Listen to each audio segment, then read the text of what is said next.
बिस्मिल्लाहिर्रहमानिर्रहीम अस्सलामु अलैकुम रहमतुल्लाह। कौमी असम्बली के ऊपर होने वाले हमले के बाद इस वक्त पूरे पाकिस्तान के अंदर सिर्फ एक ही शोर मचा हुआ है कि जिस तरीके से इस्टेब्लिशमेंट के ऊपर जब हमला किया जाता है, ये इस्टेब्लिशमेंट के ऊपर अगर कोई 9 मई का वाक़या हुआ है तो बिल्कुल उसी तरीके से ये 9 सितंबर का वाक़या हुआ है।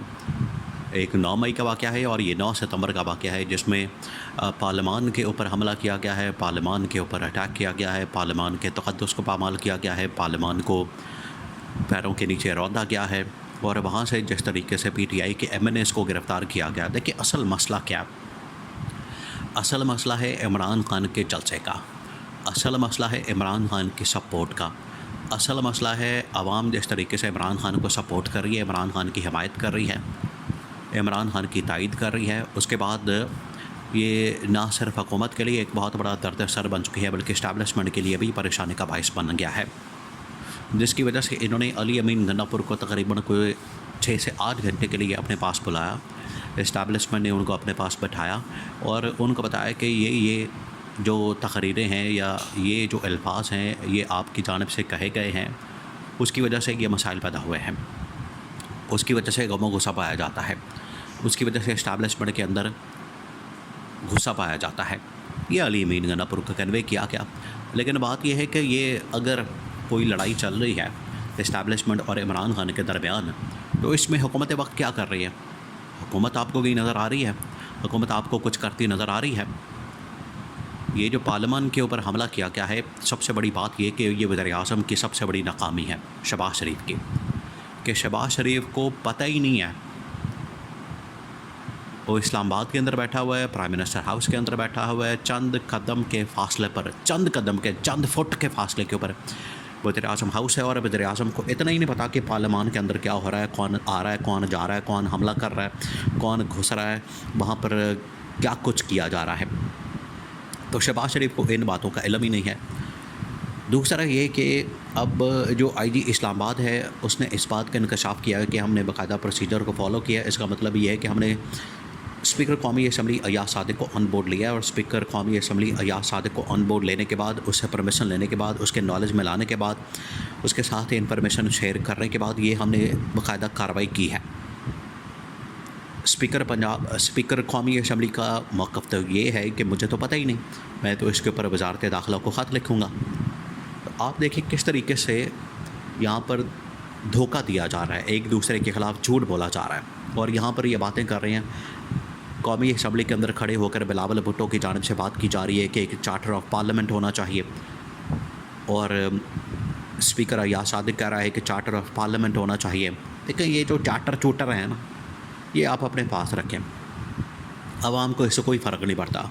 ये फ़लाना चार्टर और टिंगड़ा चार्टर, कभी चार्टर ऑफ डेमोक्रेसी तो कभी चार्टर ऑफ इकॉनमी तो कभी चार्टर ऑफ पार्लियामेंट तो कभी चार्टर ऑफ करप्शन तो कभी चार्टर ऑफ लुटमार तो कभी चार्टर ऑफ डाका, कभी चार्टर ऑफ करप्शन, कभी चार्टर ऑफ धांधली। ये वाले चार्टर जो हैं वो आपने पहले बड़े किए हुए हैं और आवाम के ऊपर उसकी वजह से बड़ा जुल्म और जबर और यजीदियत और फस्तायत और मलूकियत और फ़िरौनियत का निज़ाम जो है वो कायम किया गया। देखिए पिछले 2.5 साल से जो इनका मुल्क के साथ जो किया गया, इनकी जानिब से मुल्क का बेड़ा गर्क किया गया, मुल्क के अंदर तबाही और बर्बादी फेरी गई है। कभी इन लोगों ने महंगाई के ऊपर कोई चार्टर किया कि भाई महंगाई बड़ी होगी तो आए ज़रा मिलकर बैठते हैं कुछ चार्टर कर लें? कोई चार्टर इनको याद नहीं आएगा। तब सारे ये घरों में सोए हुए हैं सत्तू पी के, क्योंकि इनके पास पैसा ही बहुत है, इनके पास दौलत ही बहुत है, इनको फ़िक्र फाका नहीं है कि बाहर महंगाई की वजह से आवाम का जितना जीना हराम हुआ है, आवाम बेचारी भूखे मर रही है, आवाम के पास खाने को रोटी नहीं है, आवाम के पास खाने को पैसा नहीं है, आवाम के पास रहने के लिए छत नहीं है। जो तबाही और बर्बादी इन लोगों ने पिछले 2.5 साल में फेरी है, कभी ये इकट्ठे हुए हैं कि हम महंगाई के ऊपर भी एक चार्टर कर लें, बेरोज़गारी के ऊपर भी एक चार्टर कर लें, ये IPPs के ऊपर भी एक चार्टर करें। IPPs जो दिन दिहाड़े डाका मार रहे हैं, और डाका उन लोगों ने क्या मारना है? ये कोई नाअहली या ये कोई इनकी नाकामी का सबूत तो नहीं है। ये जो IPPs के मुआहदे किए हुए हैं असल में तो ये बरीक वारदात है, ये तो बड़े खोचल हैं, इन्होंने तो वारदात डाली हुई है जानबूझ के। इनको पता है IPPs आगे कंपनियां खड़ी की हुई हैं, आगे फ्रंट मैन है और पीछे इन्होंने अपने अकाउंट लगाए हुए, अपनी सेटिंग की हुई है, अपनी वहाँ से कमीशनें जा रही हैं। तो ये इतने चूचे नहीं हैं, इतने पागल नहीं हैं, इतने बेवकूफ़ नहीं हैं तो IPPs के मुआहदे करके तो उनको पता ही नहीं है कि हो क्या रहा है। या लोग कहते हैं कि इनको पता नहीं है, इनके पास इनको समझ नहीं है, या इनको पता नहीं है, इनको अंडरस्टैंडिंग नहीं है। सब कुछ है, इनको पता है, लेकिन ये वारदात है, वारदाती है ये, जिसकी वजह से ये वारदात डाली गई है। तो इसके ऊपर तो आज तक कोई चार्टर नहीं किया इन लोगों ने। इसके ऊपर तो बल्कि मुल्क को चाट रहे हैं, मुल्क का बेड़ा गर्क कर रहे हैं, इकॉनमी को चाट रहे हैं, आवाम की जेबों के ऊपर डाका मार रहे हैं, उसको चाट रहे हैं। उसके ऊपर भी कोई चार्टर करें, लेकिन उधर चार्टर नहीं करेंगे। उसका पता है कि इधर हम चार्टर करेंगे तो बाद में हमारे पास चार्टर करने के लोग कुछ रह ही नहीं जाना। तो ये अब सब कुछ इस वजह से किया जा रहा है ताकि हम अपनी फेस सेविंग कर सकें। और जो पार्लियामान के ऊपर हमला किया गया है, पार्लियामान के ऊपर हमला जो है ये PTI के ऊपर हमला नहीं है, ये असल में पार्लियामान के ऊपर हमला है। और जो आवाम की नुमाइंदा पार्टी है उसके ऊपर हमला है, जिसकी वजह से आवाम का नुमाइंदा ये प्लेटफॉर्म है, उसके ऊपर ये हमला है। जिसकी वजह से देखिए अब इस्टेब्लिशमेंट सारी सूरत हाल को देख रही है, इस्टेब्लिशमेंट को नज़र आ रहा है। इसी वजह से तो उन्होंने अली अमीन गन्नापुर को बुलाया कि वहाँ पर जो आपने तकरीर की है, हुकूमत को तो कोई तकलीफ़ हुई नहीं, हुकूमत को तो कोई मसला है ही नहीं। देखिए बीच में ये हुकूमत जो है वो बस आहो नहीं आहो का किरदार अदा कर रही है। कुछ होती है बीच में, दो बंदों की लड़ाई हो रही हो तो आधी दुनिया वहाँ पर इकट्ठी हो के तमाशाई बन के, तमाशेबीन बन के खड़ी हो जाती है और आहो नहीं आहो कर रही होती है। ये हुकूमत वाला काम वो कर रहे हैं, हुकूमत वो वाला काम कर रही है कि ना इनके पास कोई इख्तियार है, ना इनके पास कोई पावर है, ना इनके पास कोई अथॉरिटी है, ना इनके पास कोई ताकत है, ना इनके पास कोई पावर है, ना इनके पास कोई मैंडेट है, ना इनके पास कोई सपोर्ट है, ना इनके पास कोई तायद है, ना इनके पास कोई मॉरल ग्राउंड है। और बेइख्तियार किस्म के, बेबस किस्म के, लाचार किस्म के वज़ीर आज़म बन के बैठे हैं। इस तरह के वज़ीर आज़म से तो चपड़ासी बनना बेहतर है।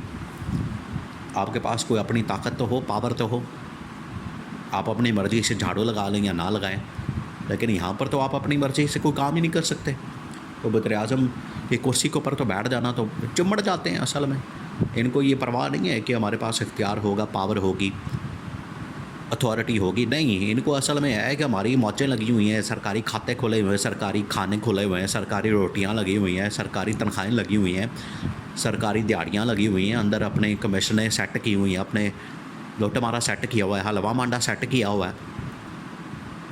ये असल प्रॉब्लम है।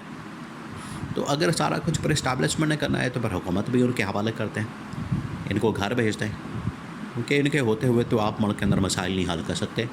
ऊपर से यह आइनी तरमीम लाने जा रहे हैं, उसके ऊपर कहा जा रहा है कि आइनी तरमीम इतनी ख़तरनाक और ख़ौफनाक है कि उससे मुल्क का ये जो बचा कुचा इस वक्त कोई सिर पैर है उसका भी पट्टा बिठा देंगे।